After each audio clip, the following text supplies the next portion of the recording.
이 사울은 스데반이 돌에 처형되어 죽은 것을 마땅히 여긴 사람입니다.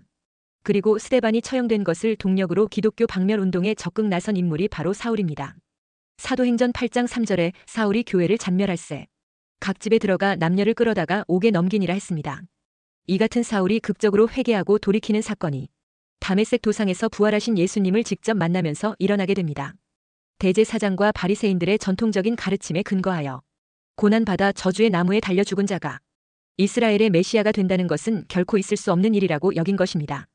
그러나 이 같은 주장은 이사야 53장에 나오는 메시아에 대한 예언을 무시했기 때문에 일어나는 무지의 소치였습니다. 유대 종교 지도자들의 결정적인 잘못은 하나님의 말씀을 제대로 청종하는 자세가 되어 있지 않았던 것입니다.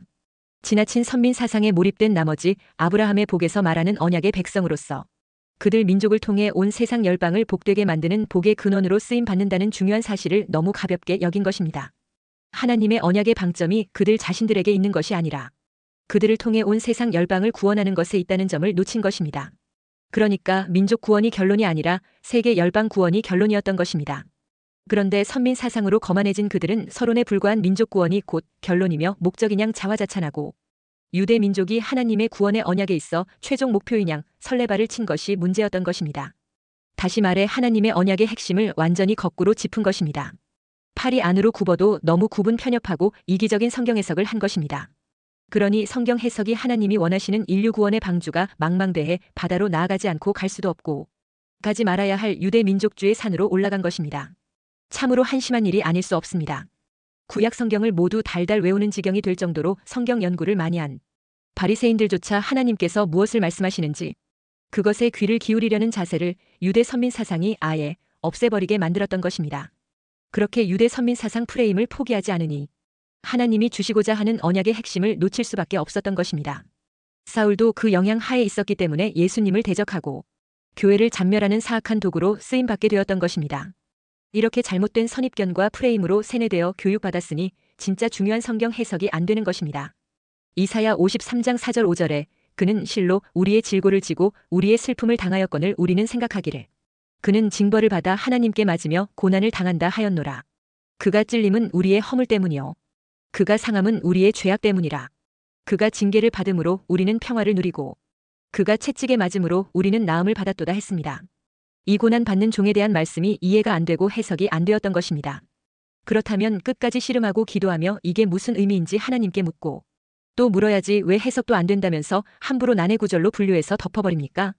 그런 영적 무지와 오만함이 유대인 전체를 깊은 방황과 혼란의 수렁에 빠지게 만든 것입니다. 오죽 주님께서 안타깝고 답답하고 불쌍했으면 핍박자요 사악한 대량 학살자 사울을 직접 만나서 그동안 잘못 알고 있었다는 것을 밝혀주셨겠습니까? 정말로 완고하고 고집스런 영적 자만에 빠져 있었던 자들이 바로 이스라엘의 종교 지도자들이었다는 것을 알 수 있습니다. 이렇게 심각한 수준이니 예수님께서 그들에 대해 마태복음 23장 13절에 화 있을진저 외식하는 서기관들과 바리새인들이여 너희는 천국 문을 사람들 앞에서 닫고 너희도 들어가지 않고 들어가려 하는 자도 들어가지 못하게 하는도다 했습니다. 결국 서기관들과 바리새인들이 힘써 전도하여 하나님을 믿도록 만들어 놓고는 그들의 완고하고 고집스런 영적 무지까지 전수시켜 배나 더 지옥 자식이 되게 만들어버린다는 것입니다. 마태복음 23장 15절에 화 있을진저 외식하는 서기관들과 바리새인들이여 너희는 교인 한 사람을 얻기 위하여 바다와 육지를 두루 다니다가 생기면 너희보다 배나 더 지옥 자식이 되게 하는도다 했습니다. 이쯤 되면 유대 종교 지도자들을 일제히 대호각성하고 물갈이를 해야 되는 수준입니다.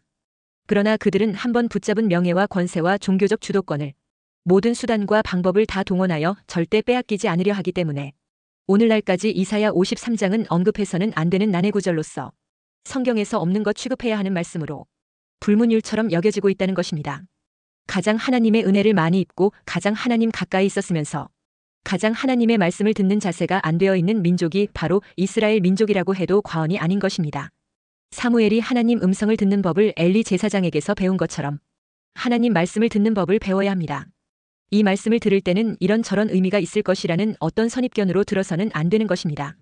그러면 진짜 여호와 하나님의 음성을 들을 수 없는 것입니다. 어린 사무엘이 하나님이 부르시는 사무엘아 사무엘아 하는 소리를 들었을 때 처음에는 스승님인 엘리 제사장의 소리로 여겼던 것입니다. 그러니 여호와 하나님께서 말씀하시고자 하는 음성을 더 이상 들을 수 없었습니다. 그런데 경험 많은 엘리 제사장이 사무엘에게 결정적인 팁을 줍니다. 그것은 사무엘상 3장 9절에 엘리가 사무엘에게 이르되 가서 누웠다가 그가 너를 부르시거든 내가 말하기를 여호와여 말씀하옵소서 주의 종이 듣겠나이다 하라 하니 이에 사무엘이 가서 자기 처소에 누우니라 했습니다. 그래서 시키는 대로 했더니 하나님의 말씀이 제대로 들리기 시작한 것입니다. 사무엘상 3장 10절 11절에 여호와께서 임하여 서서 전과 같이 사무엘아 사무엘아 부르시는지라 사무엘이 이르되 말씀하옵소서 주의 종이 듣겠나이다 하니 여호와께서 사무엘에게 이르시되 보라 내가 이스라엘 중에 한 일을 행하리니 그것을 듣는 자마다 두 귀가 울리리라 했습니다. 이렇게 진짜 하나님의 말씀을 제대로 듣는 방법은 나의 선입견과 프레임과 선민사상 같은 이념들을 다 던져버리고 들어야 들리는 법입니다. 그래야 나의 의도와 생각이 전혀 개입되지 않는 순수한 하나님의 말씀이 들리게 되는 것입니다. 사울도 빛으로 찾아오신 예수님이 본문 4절에 사울아 사울아 내가 어찌하여 나를 박해하느냐 했을 때 어떤 선입견으로 앞질러 판단하지 않고 진정으로 알고 싶어서 순수하게 5절에 주여 누구시니까 하고 물었습니다. 그러자 5절에 나는 내가 박해하는 예수라 했습니다. 전통적인 종교인의 선입견을 내려놓고 순수하고 정말 알고 싶어서 묻자 비로소 예수님을 만나게 된 것입니다. 예수님을 직접 만난 사울이 회개하며 3일 동안 금식했습니다. 그가 금식하는 동안 메시아관과 구원론을 재정리하는 시간이 되었습니다. 그리고 주님은 회개하는 사울에게 제자 아나니아를 보냈습니다. 그리고 아나니아의 기도로 보이지 않던 눈이 다시 보게 되었습니다. 눈을 뜨게 된 사울은 다메섹에서 성도들과 함께 며칠을 지내며 그동안 자신이 성도들을 박해한 사실에 대하여 깊이 반성하며 새로운 삶을 살기로 다짐하게 됩니다. 이리하여 사울은 유대교의 잘못된 가르침에서 벗어나 올바른 진리를 알게 된 것입니다. 땅끝 복음화는 곧 유대인 복음화입니다. 유대인 복음화의 비결은 유대 민족이 갇혀있는 종교적 선입견의 프레임이 깨어지고 순수하게 이사야 53장에서 말하는 고난받는 종이 과연 누구를 가리킴인지 그들이 제대로 여호와 하나님께 묻고 답을 얻을 수 있도록 기도해야 합니다. 그러면 둥근 지구의 땅끝인 예루살렘이 복음화되고 완전한 하나님 나라가 이루어지게 되는 것입니다. 첫째, 부활하신 예수님을 만난 바울은 핍박자였던 삶을 회개하고 예수님이 하나님의 아들 되심을 전파했습니다. 다메섹 도상에서 부활하신 예수님을 직접 만난 사울은 회개하고 바울이 되어 새로운 삶을 살게 됩니다. 사울은 그가 대적했던 예수님을 직접 만나고 난 이후에 극적으로 변하게 됩니다. 먼저 그 이름부터 바꾸게 됩니다. 사울에서 바울로 이름을 바꿉니다. 먼저 사울은 히브리어로 구하다, 청함을 받은 자라는 뜻입니다. 사울은 베냐민 지파 출신으로 이름은 이스라엘 초대 왕 사울과 같은 이름입니다. 이것은 그의 유대인 정체성과 열렬한 율법주의자인 바리새파의 모습을 그대로 반영하고 있습니다. 그런데 바울이라는 이름은 라틴어로 작은 자, 겸손한 자라는 뜻이 됩니다. 그래서 그는 작은 자, 겸손한 자라는 의미가 있는 바울의 이름을 사용하게 됩니다. 바울은 회심 후 유대인과 이방인 모두에게 복음을 전하게 됩니다. 특히 이방 세계에서는 헬라식 또는 로마식 이름인 바울을 사용했습니다. 이 이름으로 자신을 작은 자로 낮추며 그리스도의 종으로 헌신하는 태도를 견지하려고 했습니다. 결국 바울의 회심은 핍박자에서 복음 전도자로의 변화였습니다. 핍박자였던 사울은 율법에 열정적이었고 그리스도인들을 예수 믿는 자들을 잡아가두고 죽이는 집단 학살자의 삶이었던 것입니다. 그러던 그가 다메섹으로 그리스도인들을 체포하러 가던 중에 길에서 갑작스럽게 빛이 그를 둘러싸며 하늘에서 사울아 사울아 내가 어찌하여 나를 박해하느냐 하는 예수님의 음성이 들린 것입니다. 그 이후 사울은 땅에 꼬꾸라지고 변화됩니다. 그가 일어나 보니 눈이 멀어 앞을 볼 수 없었습니다. 그리고 그는 사람들의 손에 붙들려 다메섹으로 인도되었고 그때 아나니아라는 제자가 사울을 찾아왔습니다. 그리고 그가 사울에게 안수하며 기도하자 그의 눈에 비늘 같은 것이 떨어지면서 다시 시력이 회복하게 되었습니다. 그리고 동시에 사울이 성령을 받았습니다. 사울은 그런 극적인 체험 이후에 다메섹에 있는 제자들과 함께 며칠 있을 새 즉시로 각 회당에서 예수님이 바로 하나님의 아들이심을 전파하게 됩니다. 핍박자 사울 설교를 들은 사람들은 모두 놀라게 됩니다. 21, 22절에 듣는 사람이 다 놀라 말하되 이 사람이 예루살렘에서 이 이름을 부르는 사람을 멸하려던 자가 아니냐. 여기 온 것도 그들을 결박하여 대제사장들에게 끌어가고자 함이 아니냐 하더라. 사울은 힘을 더 얻어 예수를 그리스도라 증언하여 다메섹에 사는 유대인들을 당혹하게 하니라 했습니다. 박해자가 사명자로 바뀌어 버리자 유대인들은 당혹하게 됩니다. 얼마 전까지만 해도 예수님을 하나님의 아들로 믿고 주로 모셔드린 자를 잡아다가 죽이는데 앞장을 섰던 사람인데 이제는 예수님께서 하나님의 아들이라고 담대히 증거하고 나선 것입니다. 그러니 다메섹에 사는 유대인들이 크게 당황하게 된 것입니다. 둘째, 바울에게는 돕는 자 바나바가 있었습니다.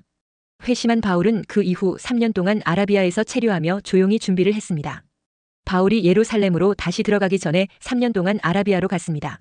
사도행전 9장 23절에 여러 날이 지남에 유대인들이 사울 죽이기를 공모하더니 했습니다.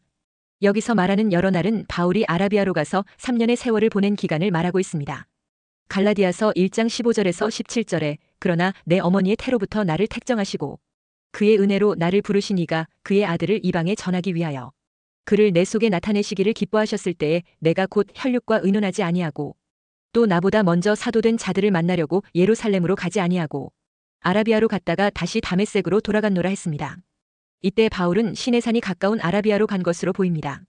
그는 하나님의 부름을 받고 혈육과 의논하지 않고 예루살렘의 사도들과 의논하지 않고 아라비아로 가서 3년 동안 하나님과 깊은 교제의 시간을 가지게 됩니다. 그는 구약의 해박한 학자로서 구약 성경의 의미들을 기도 가운데 조명을 받게 됩니다. 구약 성경에 나타난 그리스도와 복음을 보게 됩니다. 구약 성경의 아브라함이 믿음으로 의롭다함을 얻은 것을 찾아내게 됩니다. 또한 하박국 2장 4절에서 의인은 그의 믿음으로 말미암아 살리라는 말씀을 찾아냅니다. 그리고 구약의 모든 제사가 그리스도가 어떻게 돌아가실 것은 보여주고 있는 것을 보게 됩니다. 그리고 율법의 행위가 아니라 하나님의 은혜를 믿음으로 구원받는다는 이 진리들을 찾아냅니다. 그는 이 아라비아에서 광야의 훈련 3년을 받았습니다. 주님께서 3년 반의 사역을 위해서 30년을 준비하셨고 모세도 광야에서 40년을 훈련을 받았습니다. 그리고 그 후 바울은 다시 다메섹으로 돌아왔습니다. 이것을 안 히브리파 유대인들이 바울을 죽이려고 공모합니다. 그런데 유대인들은 사람을 죽일 권한이 없으므로 다메섹의 왕 아레다에게 청하여 그를 잡으려고 철저하게 보초를 세웁니다. 그런데 사울의 제자들에 의하여 광주리를 타고 성에서 탈출하게 됩니다. 그는 후에 서신서에서 이런 약한 것들을 자랑한다고 했습니다. 그리고 그 후 이제 예루살렘에 있는 믿음의 형제들을 만나기 위해 올라갔지만 다 두려워하여 사울이 제자된 것을 믿지 않는 분위기였습니다. 혹시 위장 침투하는 것이 아닌가? 경계하는 기색이 역력했던 것입니다. 이때 바나바가 중재 역할을 하여 바울을 사도들에게 데려가서 소개하게 됩니다. 바울이 다메섹 도상에서 어떻게 주를 보았는지와 주님께서 그에게 나타나 하신 말씀하셨는지를 전하게 됩니다. 그리고 다메섹에서 바울이 어떻게 예수 이름으로 담대히 말하였는지를 전합니다. 갈라디아서 1장 19절에 주의 형제 야고보 외에 다른 사도들을 보지 못하였노라 했습니다. 회심한 바울이 예루살렘에서 야고보 외에 다른 사도를 아직 만나지 못했음을 말하고 있습니다. 바로 이때 중재자로 바나바가 나섭니다. 바나바는 구브로 출신으로 레위인입니다.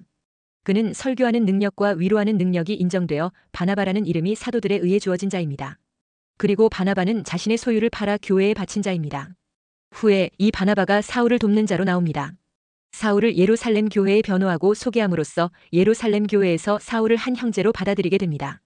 바나바 때문에 사울에 대한 예루살렘 제자들의 태도가 바뀌었습니다. 바나바는 사울을 직접 데리고 사도들에게 갔습니다. 사울에게 그간에 있었던 일을 자신이 그 현장에 있기라도 했던 것처럼 소상하게 일러주었습니다. 갈라디아서 1장 18절 19절에 의하면 이때 바나바가 사울을 데리고 가서 직접 만났던 사도는 초대교회의 실질적 지도자였던 예수님의 동생 야고보와 베드로였습니다. 그리고 이 이후로 예루살렘 제자들은 사울에 대한 두려움과 불신은 해소되었고 사울은 그들과 서로 신뢰하는 동역자의 관계를 맺을 수 있었습니다. 이런 의미에서 사울에 대한 바나바의 역할은 참으로 지대한 것이었습니다. 이렇게 바울에게 있어서 바나바는 든든한 중재자요 후원자입니다. 바나바는 그의 보호자가 되고 그의 길잡이가 되었습니다. 바나바는 일찍부터 초대교회의 본이 되는 제자였습니다. 물질에 연연하지 않던 바나바는 요셉이라는 본명이 있음에도 불구하고 사도들은 그를 바나바라 불렸습니다. 바나바의 뜻은 위로의 아들, 격려의 아들이란 의미였습니다. 그가 얼마나 많은 사람들을 위로하고 격려하는 삶을 살았으면 사도들이 그와 같은 이름으로 불렀겠습니까? 이처럼 바나바는 사도들을 비롯한 예루살렘의 제자들에게 신뢰를 받는 자였습니다. 그러므로 불신받던 사울을 보증하는 바나바의 말을 예루살렘의 제자들과 사도들이 그대로 믿고 사울을 동역자로 받아들였습니다. 그것은 바나바의 신실한 삶이 수반된 결과라고 해도 과언이 아닐 것입니다. 만일에 바나바가 사울처럼 과거의 교회를 잔멸하던 자였다면 그가 아무리 사울을 옹호했다 할지라도 예루살렘의 제자들이 사울을 받아들이지는 않았을 것입니다. 당사자인 사울의 말은 모두로부터 불신을 당했지만 제3자인 바나바의 말은 전폭적인 신뢰를 받았습니다. 그것은 그때까지 그가 영위했던 삶의 결과였습니다. 한 인간의 무게는 말의 무게로 가름됩니다. 그리고 말의 무게는 당사자의 삶에 의해 가려집니다. 그러므로 사람들이 나의 말을 가벼이 여기고 믿어주지 않는다면 우리는 자신의 삶이 바뀌어야 함을 깨달아야 합니다. 셋째, 초대교회는 박해 가운데 서서 성장해 갔습니다. 바나바의 소개 이후 바울은 사도들과 함께하며 예루살렘에 출입했습니다. 뿐만 아니라 바울은 29절에 또 주 예수의 이름으로 담대히 말하고 헬라파 유대인들과 함께 말하며 변론하니 그 사람들이 죽이려고 힘쓰건을 했습니다. 이렇게 바울의 목숨을 노리는 자들이 많아지자 형제들이 사울을 가이사랴로 데리고 내려가서 다소로 보냅니다. 하지만 온 유대와 갈릴리와 사마리아 교회는 평안하여 든든히 서갑니다. 그리고 주를 경외함과 성령의 위로로 진행하여 수가 더 많아졌습니다. 이때 바울은 가는 곳마다 죽음을 각오하고 예수님은 그리스도라고 증거했습니다. 다메섹에서 복음을 증거하다 죽을 뻔하였는데 예루살렘에서도 또다시 죽을 뻔한 경험을 한 것입니다. 그러나 바울은 이런 죽음의 위협 앞에서도 복음을 증거하는 것을 주저하지 않았습니다. 이것이 진리요 생명이라고 확신했기에 어떤 압력이나 핍박 앞에서도 굴복하지 않았습니다. 사람을 지옥에서 천국으로 이끄는 복음은 그 누구의 위협이나 방해 앞에서도 약해질 수 없었던 것입니다. 도리어 그런 위협과 박해로 인하여 교회는 오히려 성장하게 됩니다. 큰 환란이 도리어 하나님의 초자연적인 섭리로 도우시는 창조적인 기회가 됩니다. 그렇기에 교회는 박해 가운데 성장하고 있었던 것입니다. 성도가 환난과 어려움을 겪으면서도 오히려 이를 이겨나가면서 교회는 더 평안하여 든든히 서가고 있는 것은 주의 특별한 도우심과 섭리가 있음을 보여주는 증거인 것입니다. 그래서 교회는 주를 경외함과 성령의 위로로 진행하여 구원받는 수가 더 많아지고 있었던 것입니다. 우리 모두에게 이 같은 것이 필요합니다. 이런 복음에 대한 확신이 우리로 하여금 세상의 도전을 이겨내고 하나님의 나라를 위해 살아가게 하는 것입니다. 이같이 흔들리지 않는 확신은 우리가 복음 전하는데 중요한 역할을 하게 됩니다. 그러므로 우리는 하나님의 사랑과 복음의 진리를 붙잡고 범사에 감사하면 어떠한 상황에서도 흔들리지 않고 사명 감당을 해나갈 수 있습니다. 이 같은 믿음의 사람으로 서게 되시기를 주의 이름으로 축원합니다. 우리가 예수님만 높이고 예수님만 드러내게 되면 회개할 자는 회개하고 돌아오게 되므로 교회는 든든히 서가게 되는 것입니다. 31절에 그리하여 온 유대와 갈릴리와 사마리아 교회가 평안하여 든든히 서가고 주를 경외함과 성령의 위로로 진행하여 수가 더 많아지니라 했습니다. 사도행전 2장 47절에도 하나님을 찬미하며 또 온 백성에게 칭송을 받으니 주께서 구원받는 사람을 날마다 더하게 하시니라 했습니다. 사도행전 6장 7절에도 하나님의 말씀이 점점 왕성하여 예루살렘에 있는 제자의 수가 더 심히 많아지고 허다한 제사장의 무리도 이도에 복종하니라 했습니다. 이런 말씀은 교회의 부흥이 하나님의 주도하에 이루어지고 있다는 것을 보여주는 말씀입니다. 교회란 평안할수록 좋은 것이며 든든할수록 잘한 것이고 주님을 경외하는 모습과 성령의 은혜가 넘칠수록 좋은 것입니다. 그 결과 성도들의 수요가 늘어날수록 좋은 일인 것입니다. 그러므로 진정한 교회 부흥의 모습은 우선 죄인도 악인도 회개하는 모습입니다. 핍박자 사울에서 전도자 바울로 바뀌는 것이 진정한 회개요 부흥입니다. 이렇게 진정한 부흥은 죄인과 악인이 회개하는 변화를 일으킵니다. 악인이 죄를 버리고 진리와 복음을 쫓아 나서는 것이 진정한 회개와 부흥인 것입니다. 그리고 진정한 교회의 부흥은 오직 예수님만 드러내고 예수님만 나타내는 것입니다. 본문 20절에 회심한 바울은 즉시로 각 회당에서 예수가 하나님의 아들이심을 전파하니 했습니다. 그리고 22절에 사울은 힘을 더 얻어 예수를 그리스도라 증언하여 다메섹에 사는 유대인들을 당혹하게 하니라 했습니다.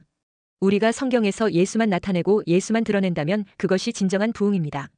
그리고 말씀에서만이 아니라 우리의 인격에서 예수님이 나타나고 우리의 삶에서 예수님이 나타나고 예수님의 능력과 권세가 나타난다면 그것은 진정한 부흥입니다. 그리고 진정한 부흥은 성도가 성령 안에서 진정한 사귐이 나타나는 것입니다. 본문 31절에서 당시 유대에 있는 교회와 갈릴리 지역의 교회와 사마리아에 있는 교회들이 평안해지고 더욱 든든해지고 부흥했다고 했습니다. 31절에 교회가 평안하여 든든히 서갔다고 했습니다.